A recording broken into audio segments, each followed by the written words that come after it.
We do have time for Q&A at the end. We have a lot of interesting people in the room, so looking forward to that. Put your questions in the chat as we go along, or you can raise your hand when we get to that section.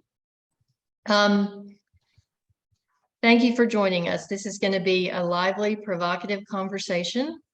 GoVoteNYC, for those of you who don't know, we are a funders collaborative started in 2021 in advance of that historic municipal election, and a group of 11 donors came together to address the low voter turnout in New York City and the decades-long decline of voter turnout, and particularly because it has implications for their other philanthropic investments in issues and communities across the city.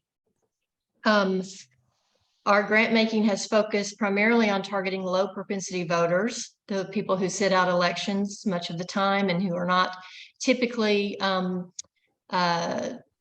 campaigned to during election cycles.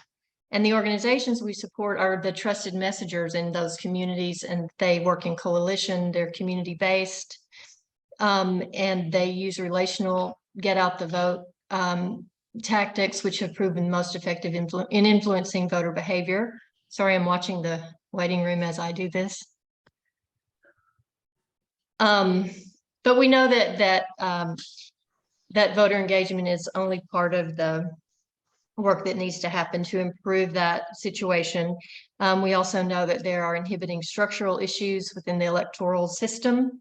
And so that's what we're focusing on today as part of our learning series. And I want to just,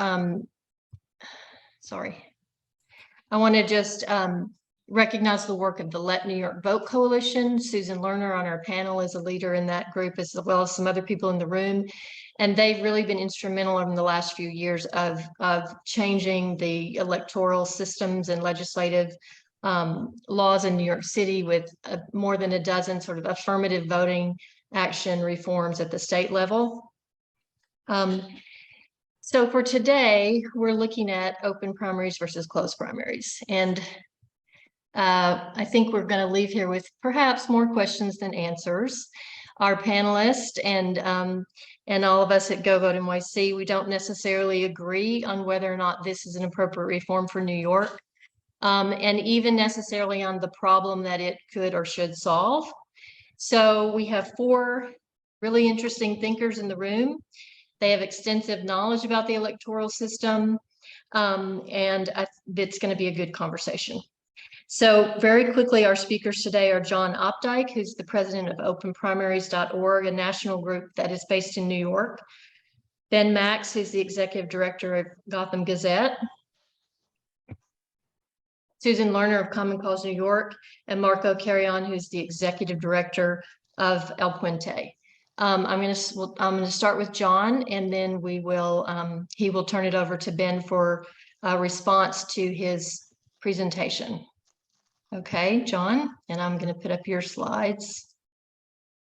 Thanks, Laura.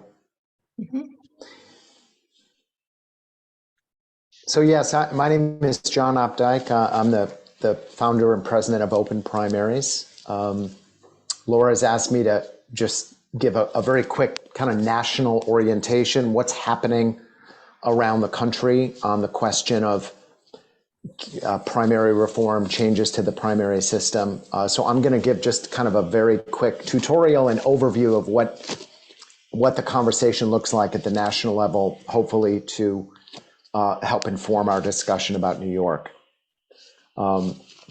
So you can start the slides now, Laura. This is just I like this quote as an indicator of the level of mainstream conversation that's taking place on the issue of primary reform. I founded Open Primaries back in 2009, and at that time there was virtually no discussion anywhere in the country about changing the primary system, and now it's a real debate that's happening around the country. Next slide. This is just a little bit about our organization. We're both a 501c4 doing direct advocacy and a C3 doing public education. And again, Laura's going to share these slides with with everybody at the end, so we can just kind of whisk through some of them. Next slide. So just to orient us to the status quo around the country, states conduct primaries in one of four ways.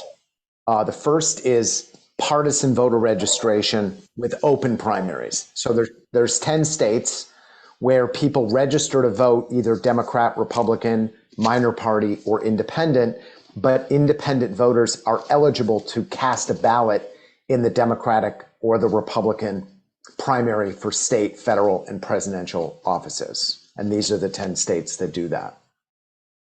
Next slide. There are 12 states, New York being one of them, that have closed primaries. So again, people register to vote by party.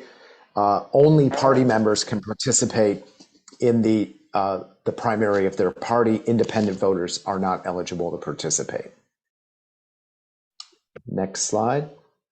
Then there are 20 states that do not register voters by party. They have nonpartisan voter registration.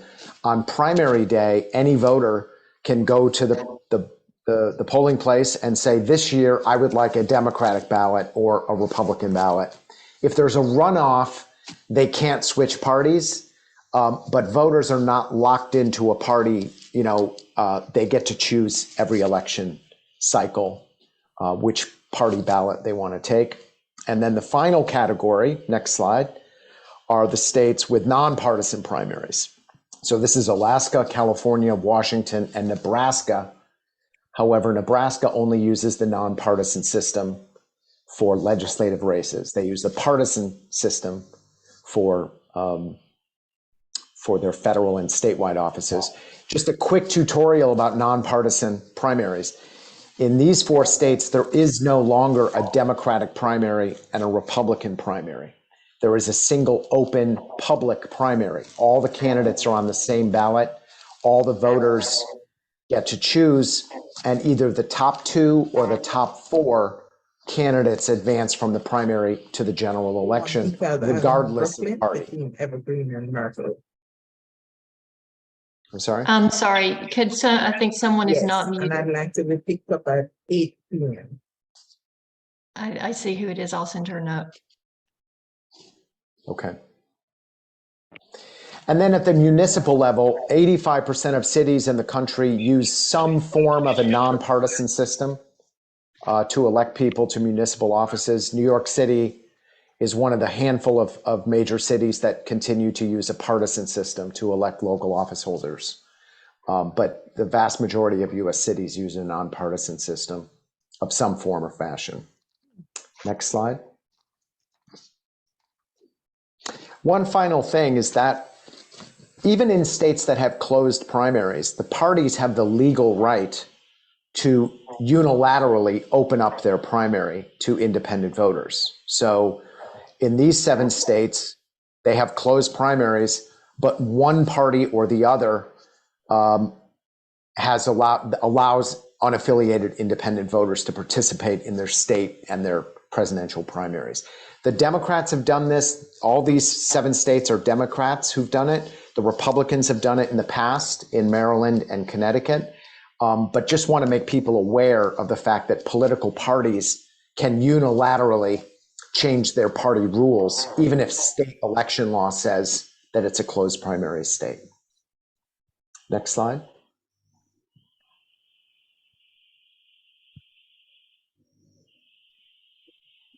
Sorry.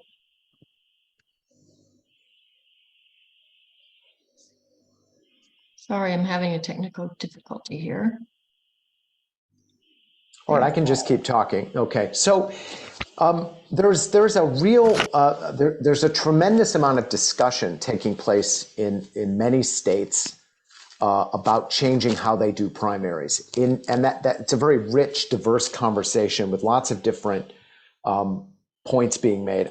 I'm trying to summarize this into some top lines. Essentially, what people are looking at is 2 things. One, simply allowing independent voters to vote in the party primary system. The second thing is saying, let's scrap the party primary system and replace it with a nonpartisan system. those debates and discussions are taking place from coast to coast. In general, what people are reacting to is growing evidence that a partisan system, whether it's open or closed, has some real drawbacks. It tends to tie the hands of legislators from reaching across the aisle because they're afraid of what price they will pay in their next primary election. It also just flat out shuts out independent voters, who are the largest, fastest growing segment of the electorate, and limits competition. There's growing research about how roughly 80% of legislative races in the country are either unopposed, only one candidate is on the November ballot, or effectively uncompetitive because of gerrymandering and a host of other factors. Only one out of 5 legislative races is competitive in November. So a lot of people are looking at how do we change the primary system to impact on that. There's growing evidence coming out of Alaska, California, Nebraska, and Washington that the nonpartisan primary system it enfranchises independent voters. Every voter is treated the same, and that politicians and elected officials have more freedom to work across the aisle to come up with policy solutions. Voter participation goes up, though I'll be the first one to say there's no such thing as a magic bullet when it comes to voter participation. There's a whole host of factors: incumbency, strength of candidates, midterm versus presidential. It's not like when you get rid of party primaries that voter turnout just soars. But there is growing evidence that it has a positive impact on turnout. There's roughly 3 main buckets of arguments or issues that people are starting to look at. And let me just walk you through those. Next slide, please. The first has to do with elected officials. And there's just more and more either former or existing elected officials who are saying some version of what David Holt is saying. David Holt is the mayor of Oklahoma City. He's a Republican. He has served in the state legislature, which elects people in a partisan system, and he's now the mayor of Oklahoma City, which has a nonpartisan election system.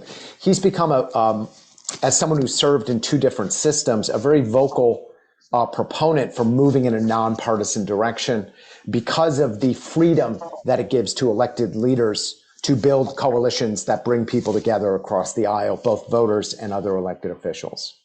So again, growing conversation about how the partisan system, the closed system, has a negative impact on our public servants.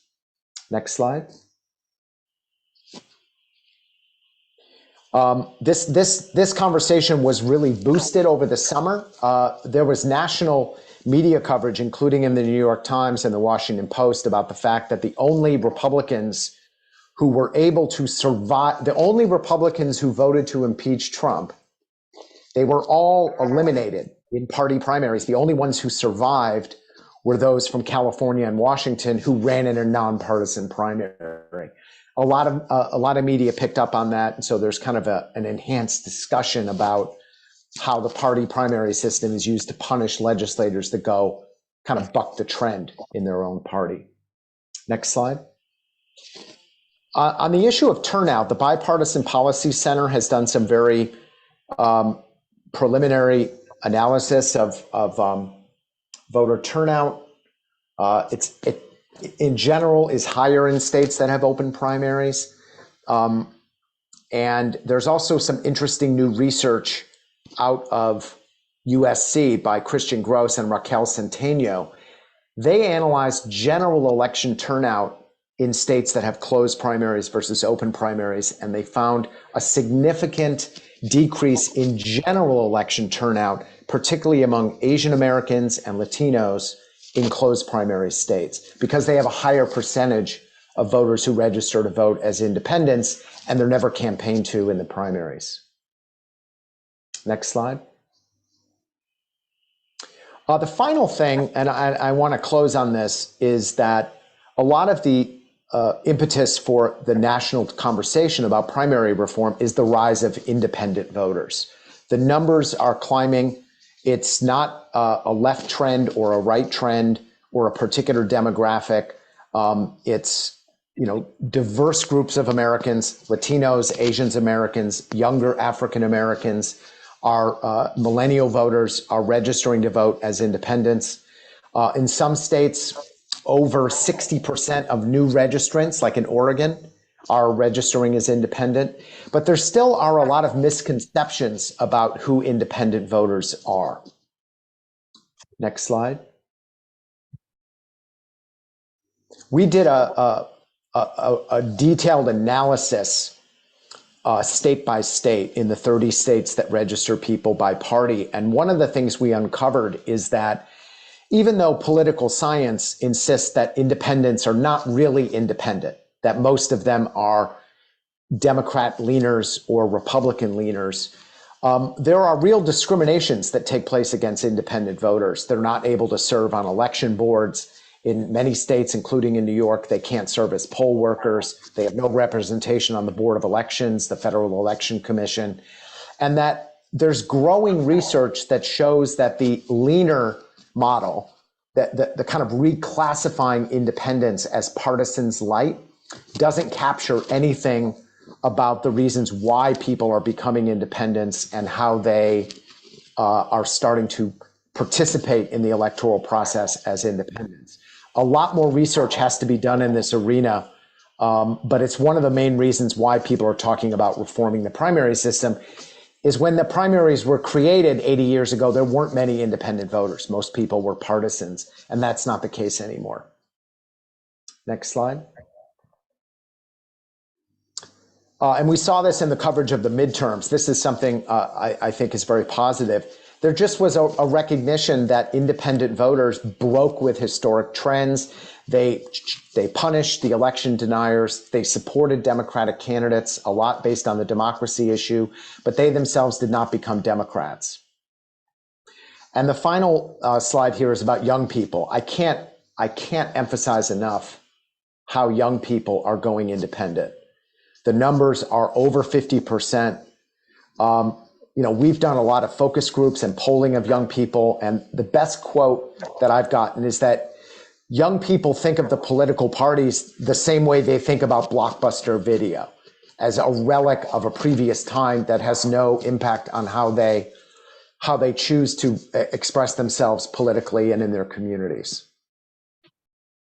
So next slide. There are, and I'll end on this. Veterans. So veterans are also enormously independent. This has a lot to do with the culture of the military, that we serve the country, we don't serve the party.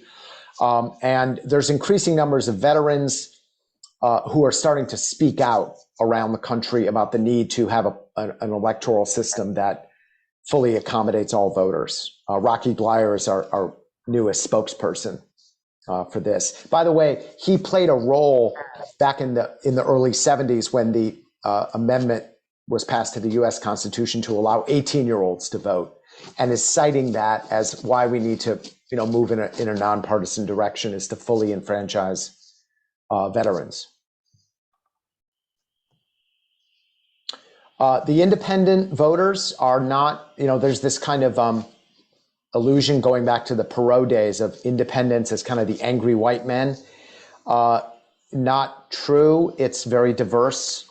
There are huge, actually the fastest growing segment of the independent voter bloc are Asian American and Latino Americans. And that's certainly true in New York City as well. Next slide. There is an effort underway in a number of southern states that have nonpartisan voter registration to enact partisan voter registration and closed primaries. Alabama, Mississippi, Tennessee, Arkansas, Georgia, Texas. A bill was just pre-introduced in Texas yesterday. There are MAGA elements of the Republican Party that are looking to create a much more pro-Trump conducive environment for 2024. And they see closing the primaries as one way that they're going to create a more pro-Trump environment. So that's underway, and we're expecting a number of bills, somewhere between 4 and 8 in early 2023 to be introduced. Just one quick thing. many of these advocates in these southern states for closed primaries are using New York State as the model. And they're saying, hey, we should move to the New York system. So just a funny little quirk. And then let me close on this. Next slide. There are efforts underway from coast to coast to either defend open primaries, to simply allow independents to vote in party primaries, that's Pennsylvania and New Mexico, to enact top 4 or top 5 open primaries, that's Colorado, Nevada, Missouri, Arizona, and Wisconsin, to enact top 2 nonpartisan primaries. Efforts are underway in Arkansas, Oklahoma, Nebraska, South Dakota, and Wyoming. And then there are municipal campaigns underway in both New York City and San Diego for final 5 or final 4 voting. So a huge amount of activity. Not all of these campaigns will make the ballot. Not all of these bills were passed, but it's a very robust national discussion about how we do primaries. And I'll close with that. Let me turn it over to you, Ben.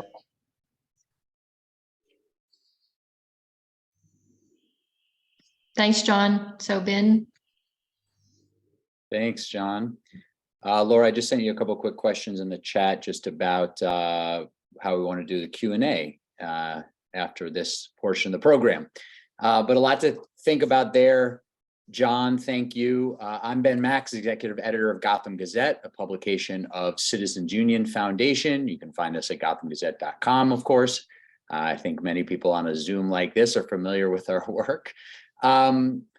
Thank you to GoVoteNYC and its funders and supporters, and Laura for bringing us all together and for the work you're doing. A few quick remarks from me, and then I'm going to introduce our 2 panelists, experts, Susan Lerner and Marco CARRION, for their thoughts, and I'm going to ask them a bunch of questions. But just briefly from me, just a couple quick thoughts on open primaries in New York City. The issue of abysmal voter turnout and what to do about it has obviously been a major subject of discussion for quite a while now in New York State and New York City and beyond. Not to say at all in my brief intro remarks here that open primaries or nonpartisan primaries is necessarily the answer. John has presented some of that case, and we'll get into the discussion with Susan and Marco in just a minute, and they'll have lots of thoughts on that. But just to set the stage a little bit more for the New York City angle, and as John mentioned, there's efforts underway and there's a lot of commentary about the need for more reform in New York City to encourage more voter turnout. Just a few numbers and a little background. New York City voter statistics show that there's about 1 million party unaffiliated registered voters in New York City, and that's about 20%, about 1/5 of the city electorate. As of the most recent numbers in New York City, there's about 5.5+ million registered registered voters in New York City, and about 3.7+ million of them are Democrats. Republicans are down to about 566,000 voters in New York City, and the unaffiliated total is over 1 million. So there's about twice as many unaffiliated voters as Republicans in New York City, and about almost 4 times as many Democrats as unaffiliated voters in the city. According to the New York City Campaign Finance Board, in the 2021 New York City mayoral primary, there was the highest voter turnout rate of any mayoral primary in the last several decades, but it was still at just 26.5% turnout. And then the rate of turnout was in the general election a historic low of just over 23% voter turnout in the 2021 mayoral election. Across the state, the numbers are somewhat similar, but vary a bit. The turnout we saw in this recent gubernatorial election was down significantly from the big surge of 2018, but well above the really low numbers of the 2014 gubernatorial cycle.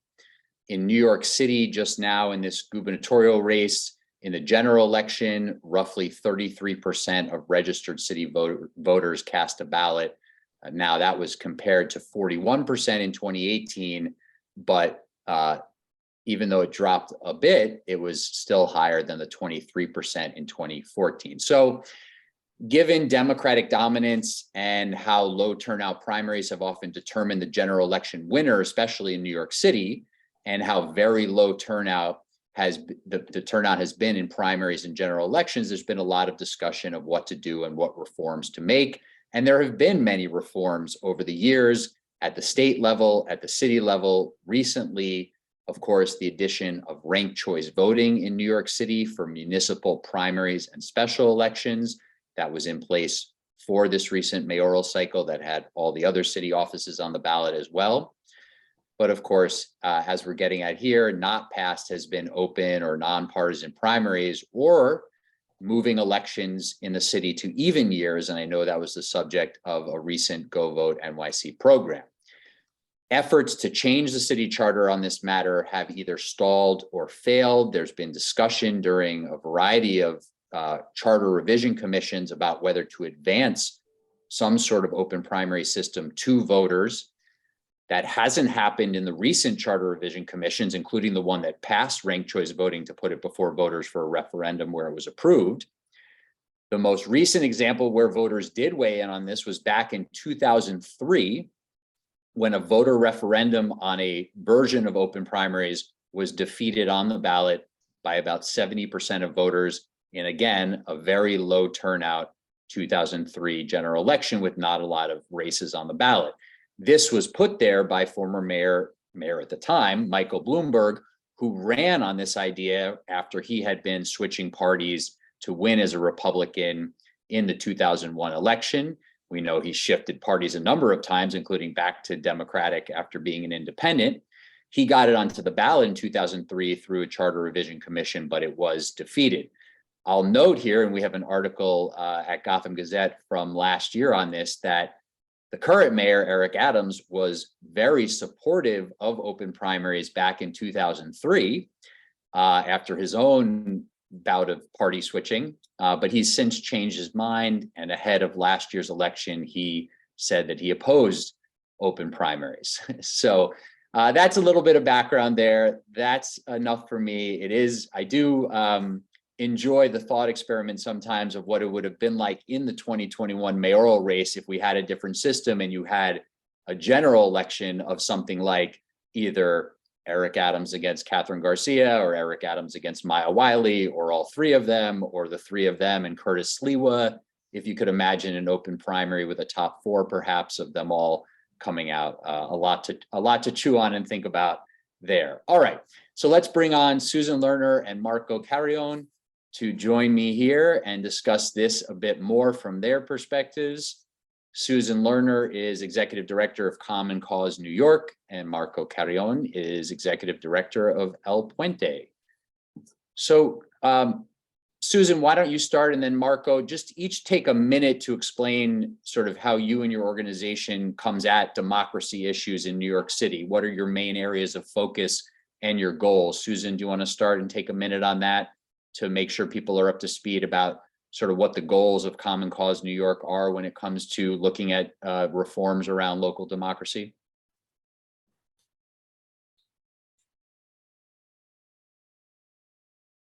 Susan, you're muted. So, Susan, you're muted. You would think by now that I would have learned to unmute myself, but apparently I don't. Thank you. So thanks to the sponsors for this really interesting topic and an opportunity to talk about it. Common Cause is a national organization which works basically for a responsive and representative government. We don't have a position on open primaries because we feel there's no one size fits all for each of the 50 states. And our National Governing Board has determined that the various states need flexibility to really assess what might be appropriate for their particular state in terms of primary reform, which is how we at Common Cause New York got to supporting ranked choice voting for New York City's primaries. Because most importantly, we want to be sure that we're promoting open, accountable, and representative government. And while there's been a lot of criticism about a closed primary system, and I'm not necessarily going to defend it, I would like to point out that because I would say, first and foremost, because of our outstanding and longstanding public financing system, and now we've added in ranked choice voting, that we have an incredibly diverse city council, perhaps the most diverse city council in the country, with representation from communities that previously have been considered to be marginalized, South Asian representation, Muslim representation, and of course, a city council which has a majority of women. So, I think we've got a diverse representative city council. So perhaps the problem isn't coming necessarily from the closed primary, but we've got a really significant crisis in terms of voter education and engagement. And I'll stop there. Thank you. Marco, where do you come at this work from as executive director of El Puente? Yeah, the first thing I'll say is there's a reason I didn't want to follow Susan, because I agree with everything she says, but El Puente, let me start off. El Puente, is a 40-year organization, youth-centered human rights organization that uses arts and education to advance racial and environmental justice. And we think primarily about empowerment, right? Giving voice, especially youth voice, but family, community voice as well to those who have been marginalized. And when I think about this issue, in open primaries, I think about like, what is the issue that we're trying to solve? And for Puente, it has been to get more folks involved in the system, right? And that means, whether that means, and when I say system, it's not only voting, it's just like kind of like the range of what civic engagement is.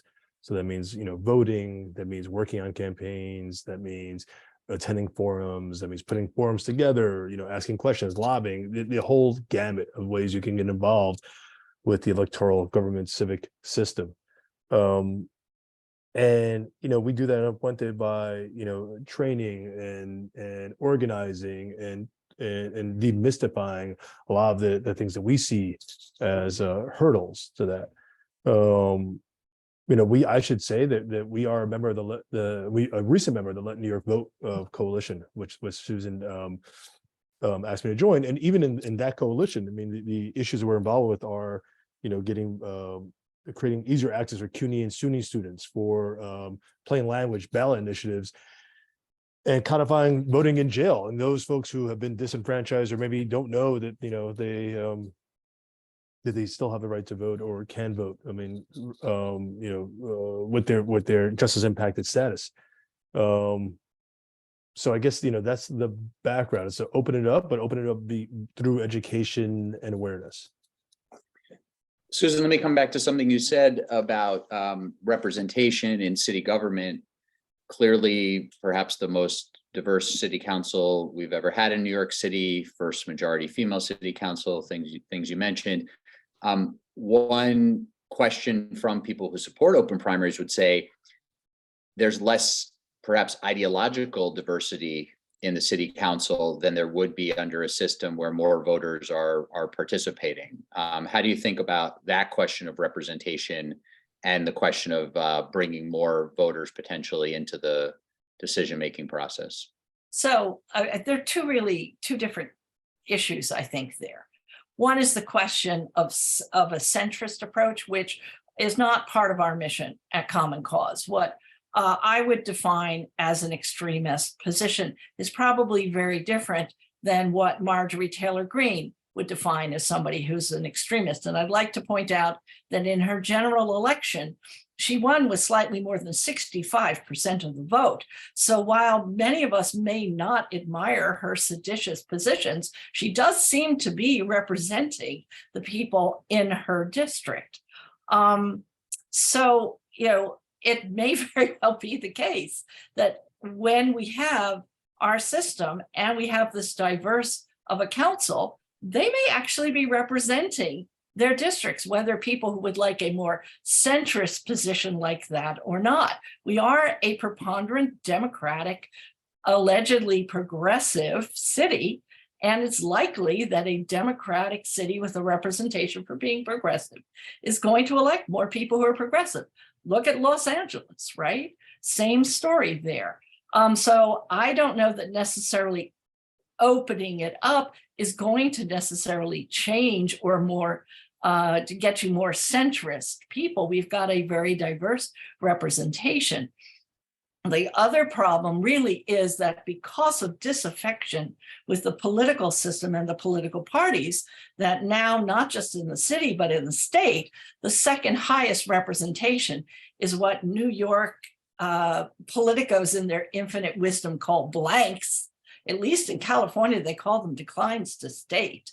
And those people aren't being represented, as has been pointed out, on the Board of Elections and in other ways. Now, part of that is the fact that the parties are intertwined in our election law very, very firmly. And I think there are things that can be done. But the basic problem is the parties are no longer representing the people. That's a problem that has to be addressed, I think, by the parties, that they need to be more responsive and representative.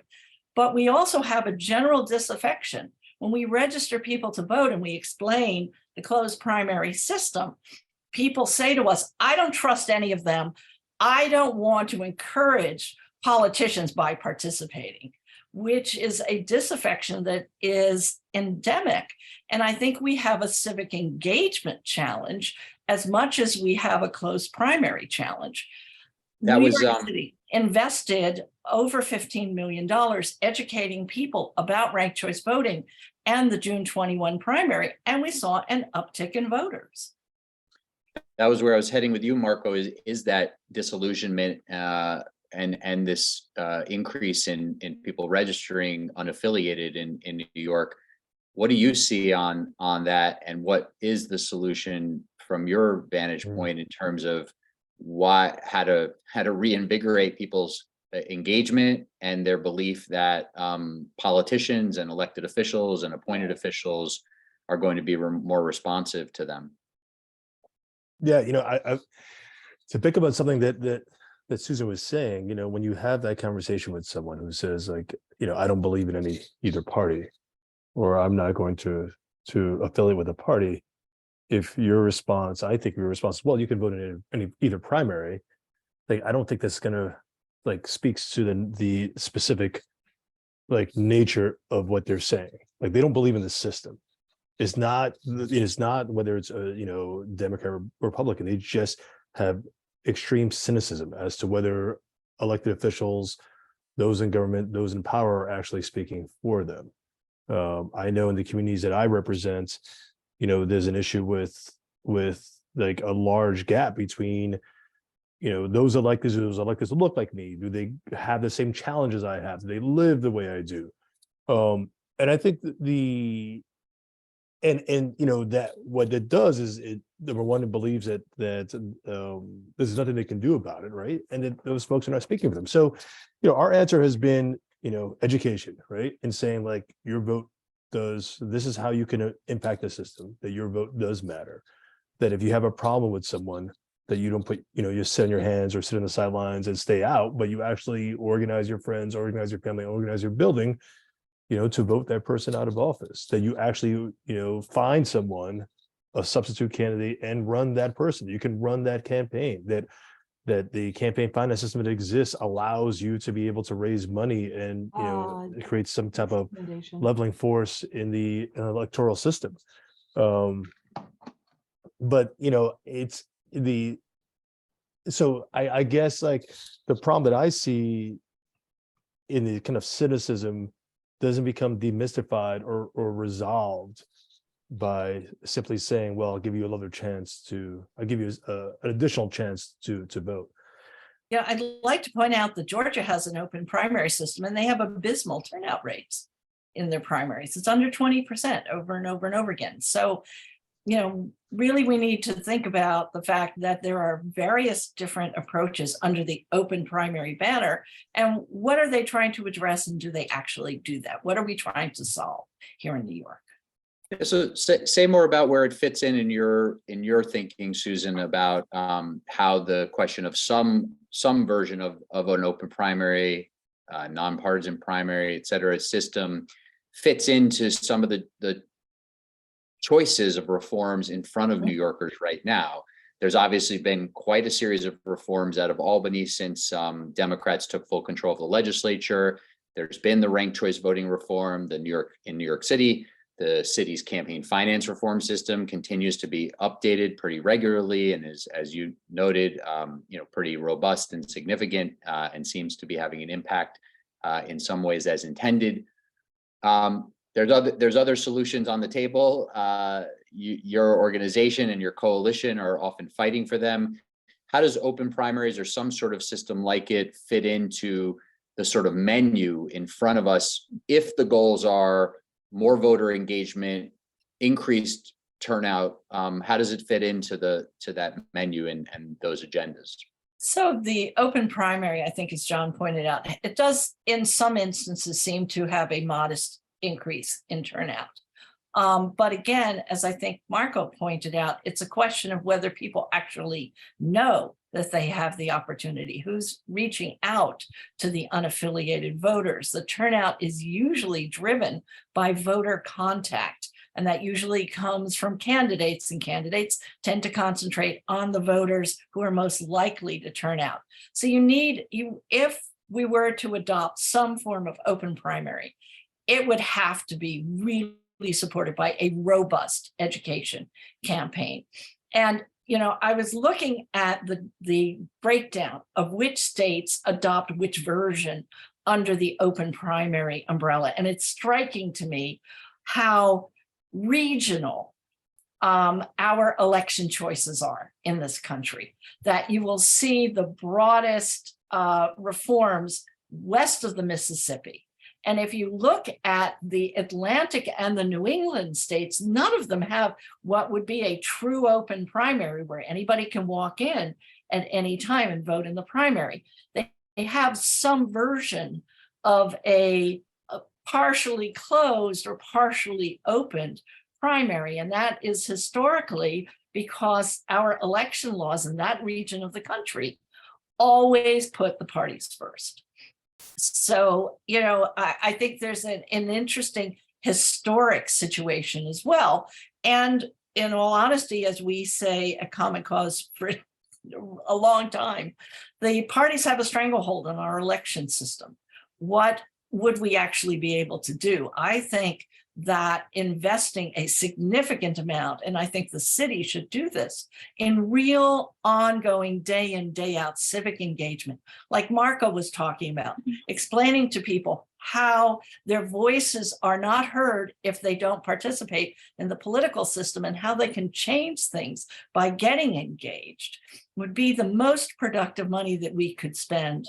And perhaps couple that, if it were politically feasible, with some form of a partially closed system, right? Where somebody who is unaffiliated could show up on primary day and make a choice, like they have in Massachusetts or Connecticut. As But the real guest question list, whether that's politically plausible in New York.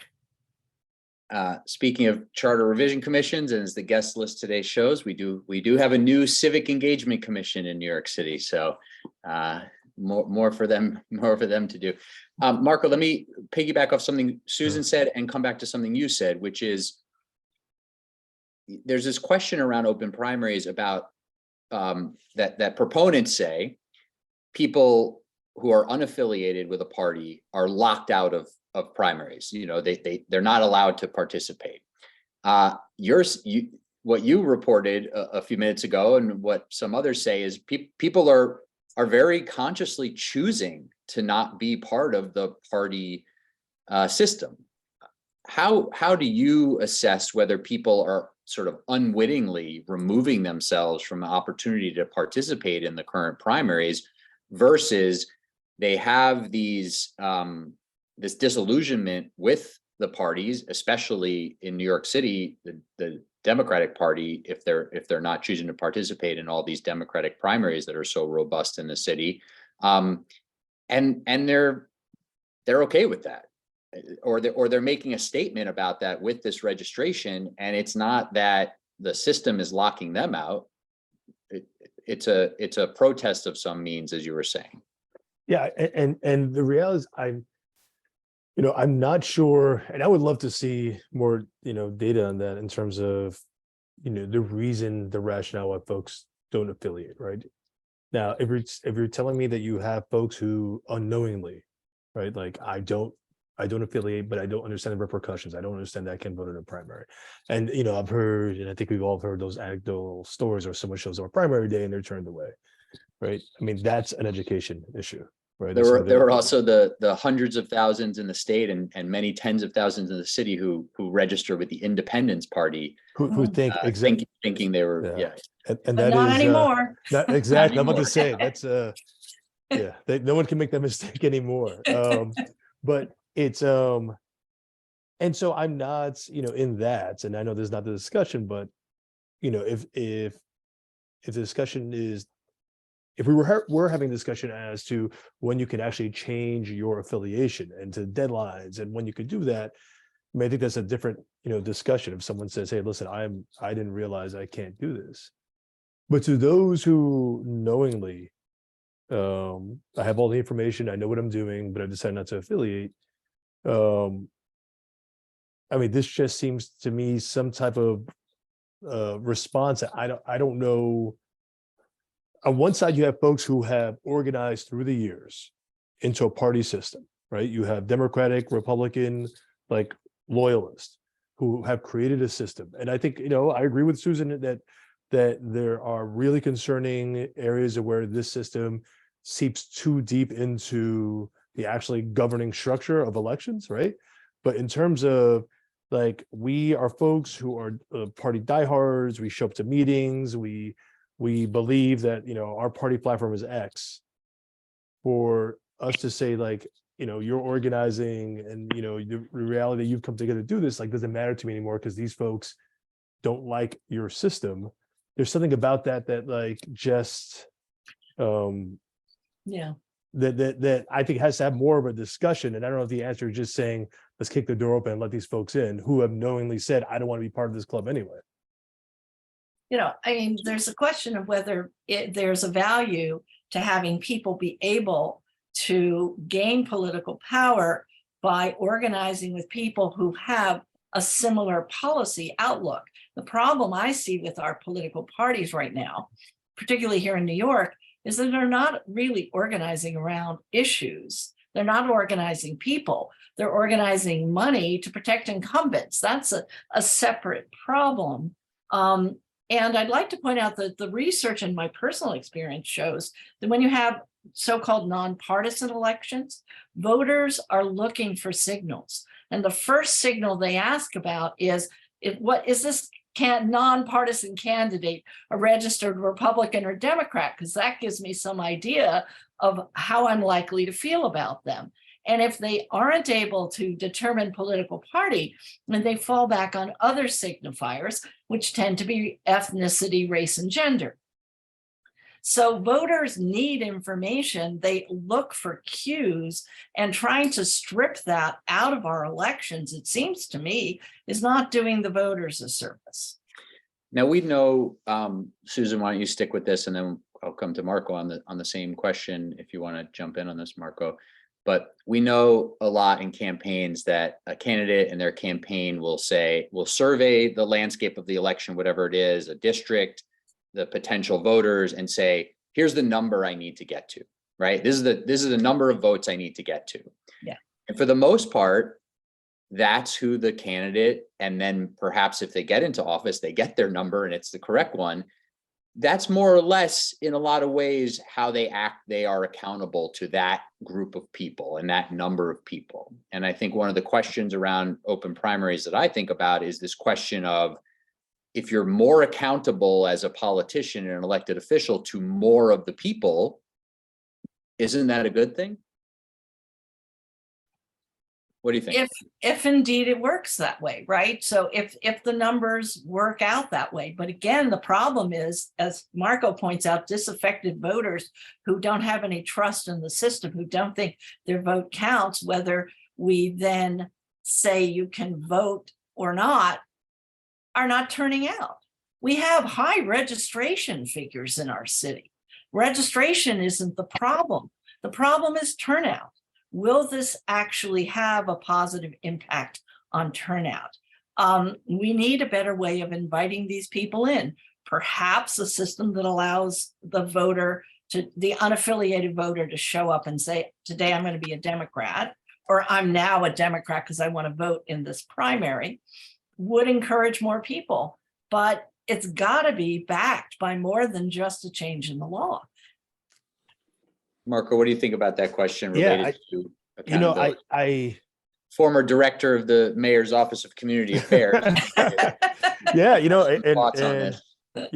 but before that, right? I mean, most of my career have been spent in the labor movements, organizing folks around legislative and electoral issues. And, I think back to, when I first started with the United Federation of Teachers lobbying a state senator, Republican state senator, who represented the area I grew up in the Bronx, and I won't give any names of who this person is. And in talking about certain areas, he said, in the area I was from, he said, well, I don't do anything for those folks anyway, because they don't vote. And it was the first time that I actually heard an elected official said that they knew, right? It wasn't because of like his partisan feelings. He knew that he didn't have to engage this particular housing complex because no one in that housing complex voted for him. Either way, voted against him, voted for him, they just didn't vote. I mean, it's amazing. I'm sorry. No. And it's like, I think in the years that I've run congressional campaigns, like Senate campaigns and the such, it's like, we know, which is like, that's the way that I actually think about the way I do empowerment. So it's like the other side actually knows whether you're voting or not. They know whether you're engaged or not. You think that they don't know, but they know. And ultimately, that's how you hold folks accountable. Like, how does the Hasidic community get such power? They literally tell their voters, their community in Yiddish, that elected officials count which communities show up to vote. And if they want support for their schools and they want support for healthcare, that they better show up and vote. And they vote in the 90 percentiles. And look what power they have, for good or for ill. Just also to add to what both of you were saying, I worked on a special election in the Bronx many years ago. And as everyone knows, in special elections, everybody's eligible to vote. It's not a party system. And myself and other activists were going door to door, talking to all the voters, mostly Democrat, 20% independent, tiny handful of Republicans. And the overall experience, just to support what Marco's saying, the vast majority of people, particularly the independents, had never, ever received any contact from any politician in any race for whatever reason. And they were so appreciative of saying, oh, you want my vote. And the numbers in this district, you when you get the voter list, it's like, who's a prime voter? It's like 5% of the registered voters, not even the population, are people. And we know from talking to candidates that 5% is the only 5% that gets mailed, called, whatever. Yeah. No, I would argue that if you enacted a system that allowed everybody to participate, it would not result in instant increase in turnout. It would not, as Marco was saying, it would not dispel the cynicism that many people have. But it would create. No, go, John. It would create at least a playing field in which some new things become possible. And I agree with Susan. If you don't combine an opening with a public education and outreach to let people know they have new rights, you can change the law and it won't change much. So everybody hold on one sec, please. Marco, you wanted to jump in with something, and then I'm going to kick to Laura to open up Q&A because we're at that time. But Marco, I think you wanted to add one thought. Yeah, and I guess this is going after John, what I was saying is that, like, I think there's so many folks were really, I think, got the wrong impression of democracy and how it works now with the Obama campaign, where they really expanded the electorate, right? Like, you send mail out to folks who you believe are going to vote for you. And those are the folks you don't think are going to vote for you. You want them to sleep on election day. right? And I guess knowing that and knowing that that's the way the modern political system works and candidates work is what I bring to my side of the world, which is like, then we have to upend this and show these folks that we are voting, so they will fear us. And I think anything outside of that fear is not going to make the elected officials act in the way we want to act. All right, Laura, you want to take over the Q&A here? I'm happy okay. to help move it along as well. Sure. So we'll open it up. We scheduled this meeting for till 2:15. I know some people will need to leave, so let's start Q&A.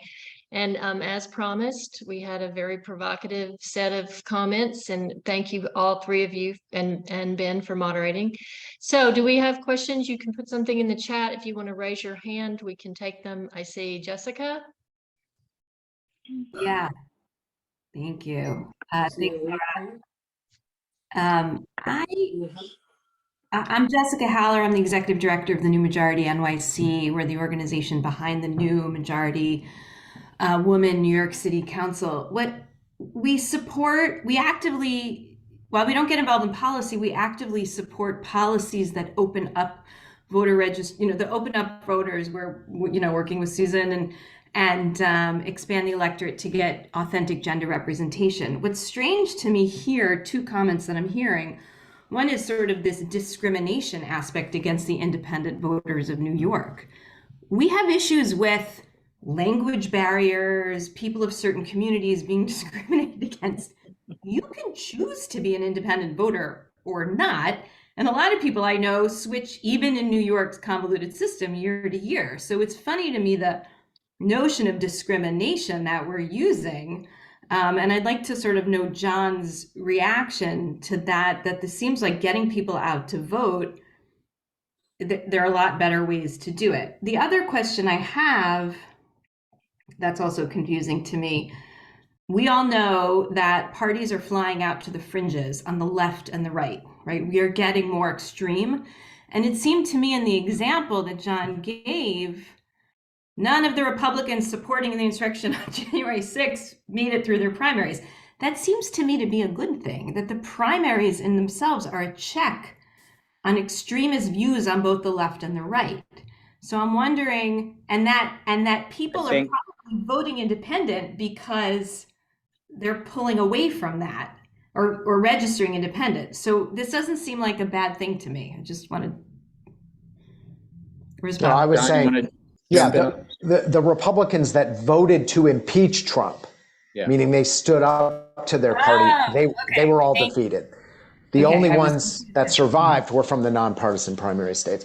And to your question about discrimination, and I deal with this a lot, people say, well, being an independent is not the same thing as being African American, or, it's not a racial category, or it's not like you denied women the right to vote.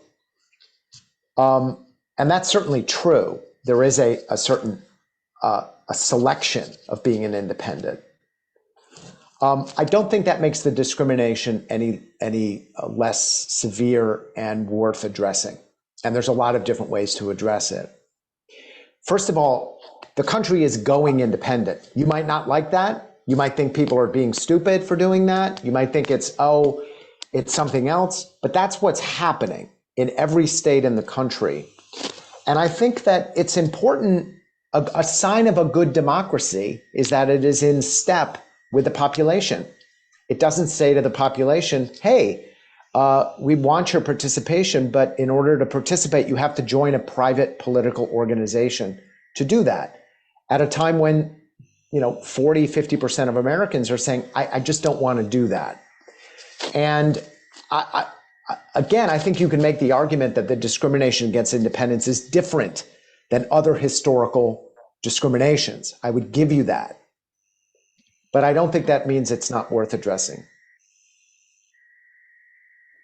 We've got a couple of hands up, but Sal, I know you were next, and then we have Mimi Pascal and Anthony CARRION. So Sal. Yes, thank you for a great discussion here. I was a commissioner on Charter 19 and was proud to vote for ranked choice voting, which was an improvement here in New York City. But I'm also the chair of a growing group of New Yorkers that are looking to open up primaries in this city, and we're seeking to emulate the Alaskan model, where we have a single ballot primary in New York City where everybody can vote. By the way, parties can play a major role. People can run as Democrats and Republicans in that system, libertarians and what have you. And then what we'd like to see is ranked choice voting move to the general election, where we have the top 5 vote getters in November. So in New York City, we could actually have a competitive general election, especially for the citywide offices. And you could have 2 or 3 Democrats in those permutations, or you can have in Alaska, for example, a libertarian was part of the final 4, which opens up the process for other parties. My view is, why can't we open up the democracy in New York City? We have 1.2 million independents. Ben, my numbers say 1.2, which is about 25% of the electorate that basically is locked out of the primaries. And many of them choose to be independents because the parties have a stranglehold, as Susan pointed out, over our system here. It's an incumbency protection program. It's very, very difficult to change it any other way, but change it, you have to amend the charter to do that. And this office affords us an opportunity to get this done. And also, many independents don't like the litmus tests that these parties offer. In order to win primaries, you've got to be X, Y, and Z. And as John pointed out, in the Republican primary, you got to be a MAGA Republican in many of these states to win. And what happens in November is these folks get elected, and when they get elected, they basically are subservient to that small slice of the population, as Ben pointed out. I would like to see elected officials accountable to a larger and broader slice of the electorate, and that's what Final 5 will do, and that's why I'm happy that Nevada just adopted it. And we saw a great example of it in Alaska. We saw the folks that we had a Republican, Lisa Murkowski, who voted to impeach Trump and was definitely going to be defeated in that primary, actually won the election because of it. So I have a hard time understanding how people can be opposed to opening up the process, getting more people involved, and holding elected officials more accountable, because it impacts governance. It really does. And the polarization we see in America right now is driving more and more people to become independents. And we have polarization in New York City, whether we like to acknowledge it or not. And lots of folks are turned off by the fact that they can't vote in these close primaries. So I would urge you to go to our website, final5.nyc, and examine what we're trying to do. There's a lot of good information, a lot of great articles in support of this effort. We have a couple of really sharp folks that Thank you, Sal. I'm gonna interrupt. I'm sorry, because we want to get these other 2 sorry questions in. sorry for filibustering. No, it's okay. It's all good. We appreciate your opinion. So, Mr. Pascal, you have a question? Not a question, actually. It's Professor Terrence Coffey from New York University. Oh, I'm sorry. Your name is.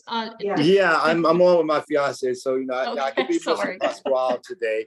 I don't know if my students will recognize me, but I was listening in, and I kind of do this in a lot of different spaces, particularly when it comes to voting rights, particularly here in New York State and across the country. And one of the things that Marco, I think Susan and John hinted at, was that the low voter turnout, particularly in Black and Brown communities, when we see this lack of engagement or this apathy. And that is, we have to take in conclusion the historical factor that relates to those particular communities.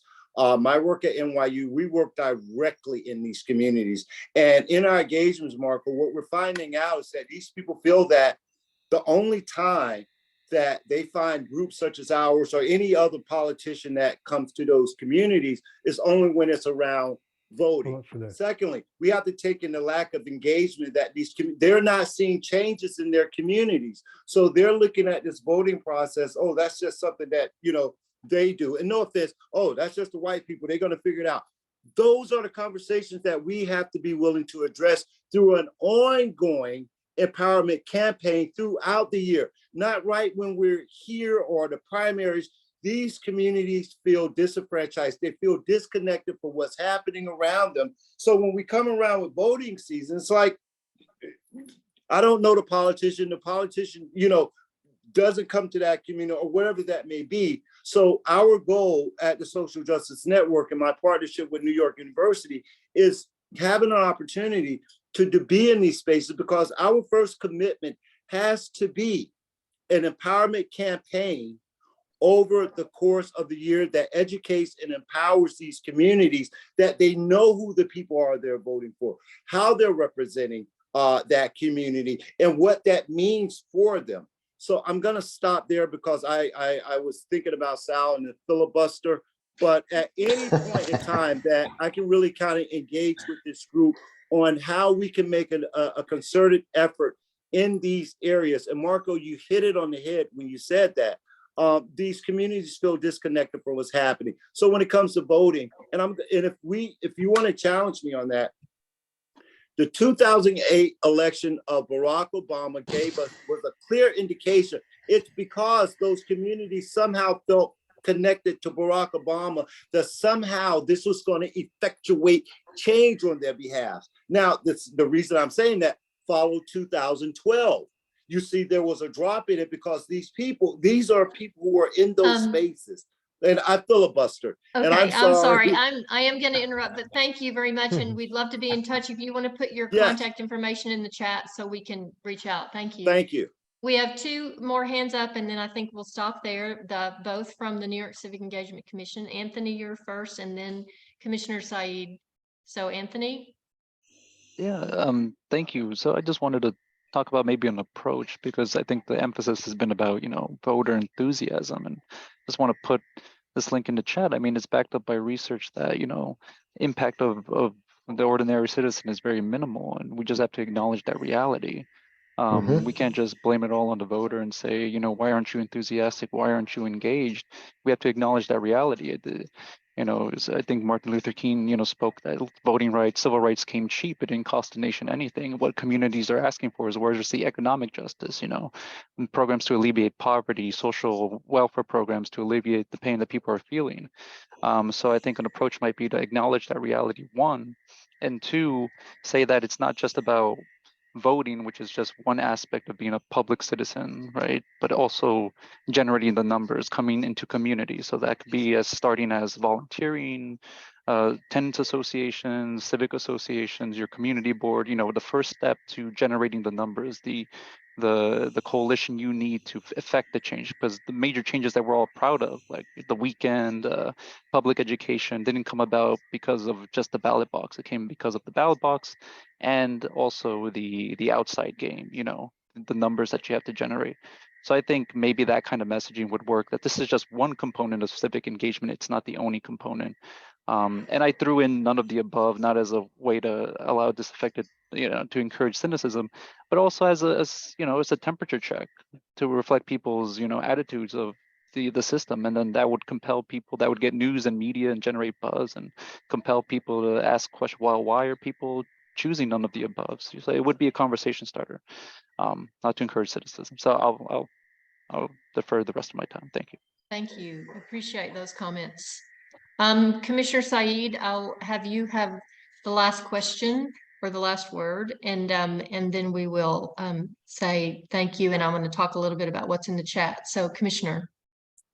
It's a really interesting conversation. So one of the things I heard from all of you is kind of like this, it's like an assumption or premise that people are going independent because they're frustrated with the polarization and don't like the party system. And I'm just curious if there's research that actually shows that, why is it that people are registering independent? Because I'm imagining myself as a new voter, right? And we've done a little bit of voter registration work in the classroom.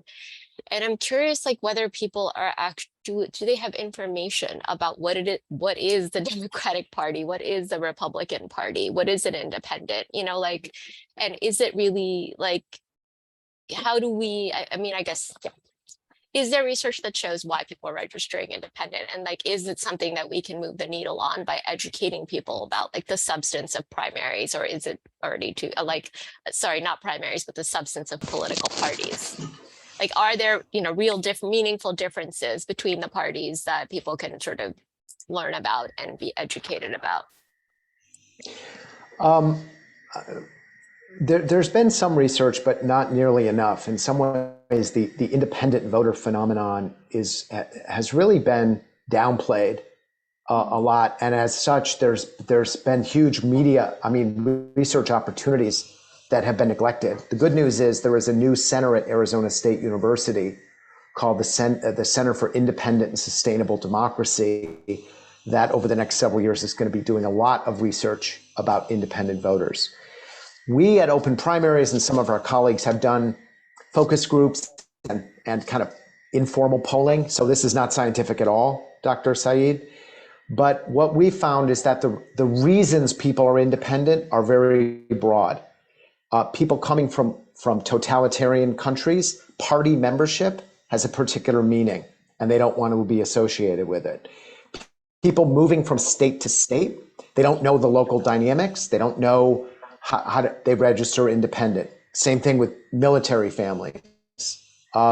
Young people, what we found we just did a survey, Students for Open Primaries, and found that the vast majority of young people who are independent say that the reason they're independent is that they want to vote for candidates, not for parties.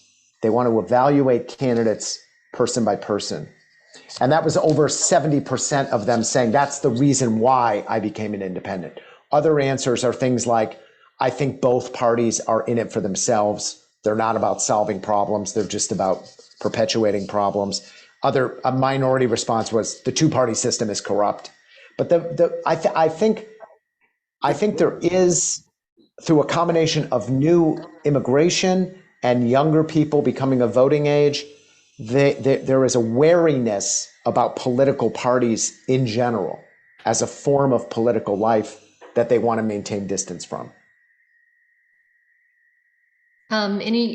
Would Susan, Marco, or Ben like to comment on that question? Well, I think one of many takeaways today is the need for more research. That question that Dr. Saeed put forth, but also in New York City, of the 1 or 1.2 million unaffiliated voters, some more granular information about who they are, in addition to why they may have selected that, check that box.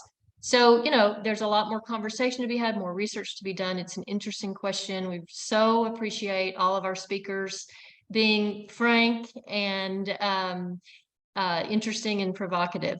Thank you so much. There are some interesting things in the chat. I will put those in a follow-up. I'll share John's a couple of people asking about his data. We'll send some of that. But in the meantime, thank you all for joining us, and it's been really good. Before you close, thank you, Laura. Before you close, can you also send out contact information for the participants? I'd appreciate that. Will do, yes. And I did put in the chat links to their organizations, but I will send emails if everybody's cool with that. Speakers are cool with that. Yeah. Okay. Thank you. Thanks, everybody.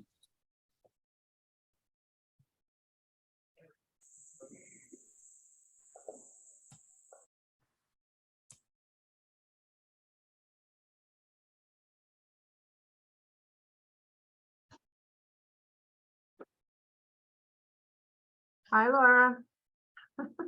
Hi, Pat. Just wanted to say hi. This was really interesting. Very interesting.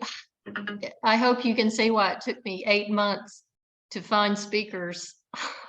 Well, it was time well spent, because it was a good mix. It was a good combination. Oh, good. I appreciate that, because I was nervous about that it was going to be, just kind of a mess, but thank you. No, it was not a mess. Okay. All right. We'll talk See you soon. later. Bye-bye. Bye.